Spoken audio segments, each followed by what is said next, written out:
because it is coming not just from Channel Sports Desk, it is coming from all of you who are also watching as we speak. So the African champions are on the march again. The Super Eagles are set to soar again. The Red Devils of Congo will be exercised in Calabar on Saturday at the UGSNS Stadium. We must cast out the Devils. The Devils. Cast them out to where they belong. And the way to cast them out this time is to wear your green and white and cheer the Eagles ceaselessly to victory. That's the message from Channel Sports to the Super Eagles of Nigeria as they confront the Red Devils of Congo tomorrow in the 2015 Africa Cup of Nations qualifiers. Gentlemen, let me ask you your reactions very quickly. What are you expecting from the Eagles?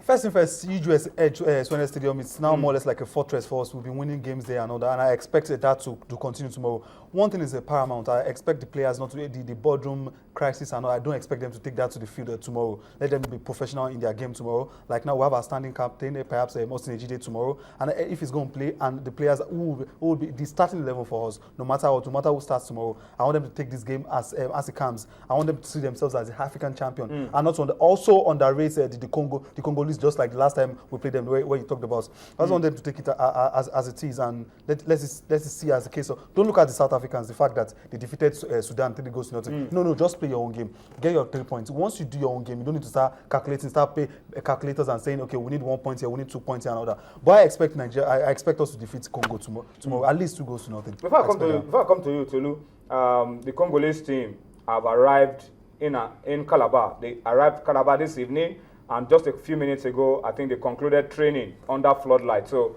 everything is set for tomorrow. They came in via chartered flight. They came in this evening, and they've had training under floodlight in Calabar. That's the latest news coming to us from Calabar. The Congolese have arrived, led by Claude Leroy. They train under floodlights, and they're looking ready for tomorrow's game. I'm talking of Claude Leroy, one man who is vast in African football.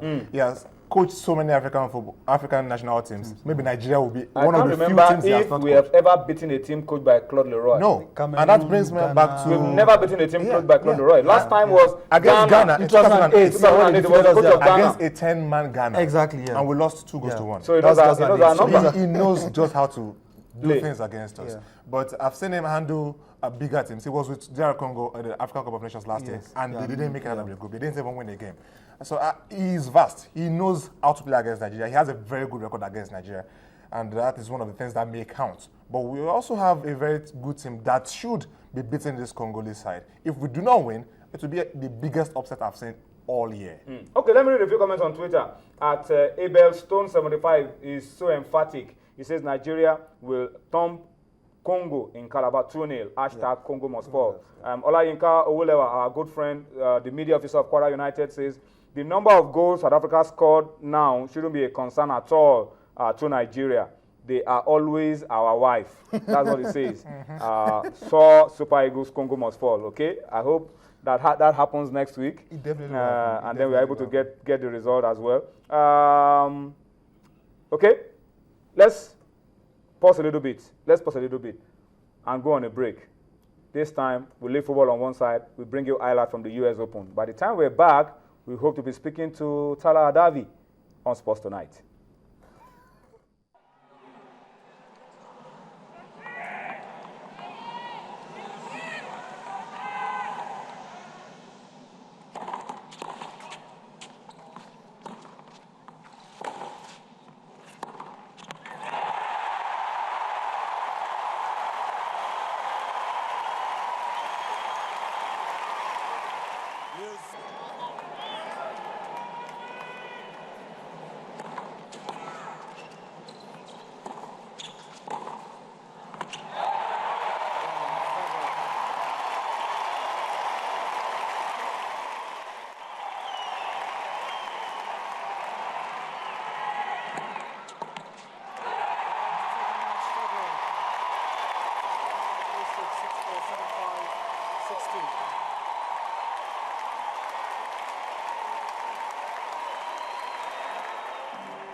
right, thank you for staying with us. So those highlights from the US Open, exciting 5-set thriller.